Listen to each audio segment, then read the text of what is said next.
Welcome and thank you for joining us for this month's Jaco Nel's Corner. I've got a special guest for us this month, not a fund manager but an economist, Roelof Botha, joining us. Roelof is an economist specializing on the political side of things, and always interesting to hear his view of what's going on in the economy. Roelof, thank you for joining me today. Today's purpose is purely to give our clients a little bit of a background information of the conversations that we've got when we discuss what's going on in the economy, and for you to just share that with them from your point of view directly. When it comes to South Africa's debt to GDP ratio, that has gone up again to 72.7%. The increases is continuously there and happening slowly but surely. Is South Africa still fine from that perspective, or are we going into some dangerous territory? I'm not worried, in a nutshell, Jaco, about our public debt. Everybody that studies public finance in this country saw the 72.7, 73% coming, because what most people apparently have forgotten is that government took over R250 billion of Eskom's debt. And Eskom is not doing too badly now. We didn't have load shedding during this spectacular sporting weekend, where we thumped the British twice on the cricket and the rugby field. The secret to looking at public debt GDP ratios is to remember that you have a denominator here, GDP. So if you can get your GDP growing at a faster rate, and you have some modicum of control over your public finances, your expenditures especially, then obviously you've got a double bonus, because your deficit is a function of expenditure minus revenue. If the GDP grows, the denominator is increasing, so the sum is going down. And of course, if the GDP increases, the tax revenues increase. So what's above the line is also decreasing. And that's the secret. The secret is economic growth. And what government should do right now is to do everything in their power to make sure that we have growth, and I'm convinced they'll do that. And with a bit of luck, somebody from the Reserve Bank will be viewing this, because I firmly believe that we can get the economy growing at a faster rate if we have lower interest rates. My second question, Roelof, will be to say South Africa's GDP. What is your view on the forecast of that? Is it stable? Is it going up or down? Well, as a previous recipient of the at the time it was the ABSA Economist of the Year Award, I have access to the forecasts, detailed forecasts every month of roughly 40 of the country's most seasoned veterans in the economic space, and the bulk of them expect growth to increase next year. The IMF has just also elevated South Africa's growth forecast for next year to close to 2%, which is fantastic news. I like to believe it can swell from that level onwards, because what is happening behind the scenes, which some people either ignore or they're just not fully aware of it, is we are in a new economic policy mode in South Africa called privatization. And government is careful to use that word, because they often have a backlash from some militant trade unions and people that don't really understand economics. But whatever they call it, public-private partnerships, collaboration, I don't care what they call it, concessional arrangements, the fact of the matter is that, as far as, especially in the logistics arena with the harbours and the railways, there are going to be huge changes to the way that is functioning in South Africa. That will probably only start bearing fruit next year, but on the route to that, we also have the renewable energy and capital formation stepping up.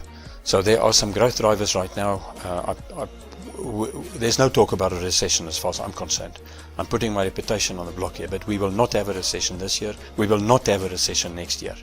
And then by saying that, Roelof, the third question will flow over into saying it's clear that the private sector in South Africa has got a massive impact on the stability that the country still got when it comes to growth, etc. What would you say is the sectors of the economy that is currently performing very well in South Africa? Yes, Jaco, I'm glad that you started out by saying that the private sector is so important, because in the words, more or less, of our president during his State of the Nation address last year, not 2023, 2022, he said that the only way that the South African economy can get back to its former glory in terms of sustained high growth is if the private sector starts playing a much more important and pervasive role in the economy. And that is happening very slowly, but it is happening, and the pace will continue. And within the different sectors, as you've pointed out, there are some stars out there: wholesale, manufacturing. Our manufacturing sales, our wholesale sales in real terms, have been rising to new record quarterly levels every quarter. Wholesale sales in real terms now just short of a quarterly turnover of 1 trillion rand. It is an enormous sector, and most of the other service sectors as well. Tourism is doing very well. Agricultural has been doing very well. It's a very small sector, but it's involved in the whole food supply chain, which assists South Africa in being so proud of the status as a huge net exporter of food and the most secure, food secure country on this whole African continent. So there are a lot of resilient and growing sectors out there, but unfortunately it's not the news that you read in the mainstream media, and certainly not in the social media, and that's why I really welcome this opportunity, Jaco. Then currently we are in an environment where interest rates is high, and with high interest rates it's always good for clients invested into the cash and the fixed income sectors, but high interest rates aren't always good for the economy. Can you maybe just share with us your view on that, and why high interest rates has got a negative impact sometimes on the economy? Yes, as you've indicated, Jaco, high interest rates are pretty good for a lot of investors, including some of your clients. And high interest rates are not bad as in general. The problem is that if they move beyond a certain point, if interest rates rise to too high levels, it starts acting as a tax on venture capital, because it just becomes too easy to earn good money without really taking on the risks of new business ventures or expanding your business. And that is one of the secrets of your thriving free enterprise democracies, especially the United States of America.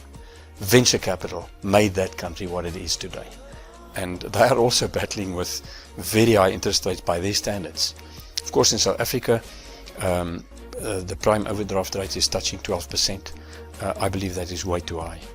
And if that could come down, it'll take a lot of pressure off indebted households, especially those with mortgage bonds. They'll have literally more money in their pockets if those mortgage bond repayments come down, and that money can be spent in the economy. So I'm holding thumbs that the Reserve Bank will ditch its hawkish policy soon, and maybe just give us a little bit of relief on that side. Great. Thanks, Roelof. Then I'm going to close off by asking you the last question on my side. From an investment point of view, for the next 12 months, based on the information and the data that you've got, what would you say is a good place to invest for the next 12 months when it comes to a general investment out there? Jaco, quite frankly, I like the mix that you presented at a recent forum for some of your clients, and that is to remain in fixed income, but also to start looking for what could happen to our resource stocks once China starts recovering a little bit, and keep an eye open for India, the most populous country in the world. They've got a free enterprise democracy, and they will be growing like a rocket in the next decade or two at least. They will need a lot of resources to provide housing, infrastructure to their people. And we've got what it takes as far as the mining sector is concerned. So I'm convinced that probably relatively early next year, some of our resource stocks are going to start turning around. They're already paying very nice dividends. So, that would be my take on that. Roelof, thank you. I appreciate you making time and to come and share your views and your knowledge with our clients. I'm sure the clients that's looking at this video will find it very interesting to hear a little bit of feel-good news as well, what's going on and what's happening there. And we'll definitely keep in touch going forward. for the clients. I would just want to say thank you once again for joining this month's Jaco Nel's Corner. We'll keep in touch. Goodbye.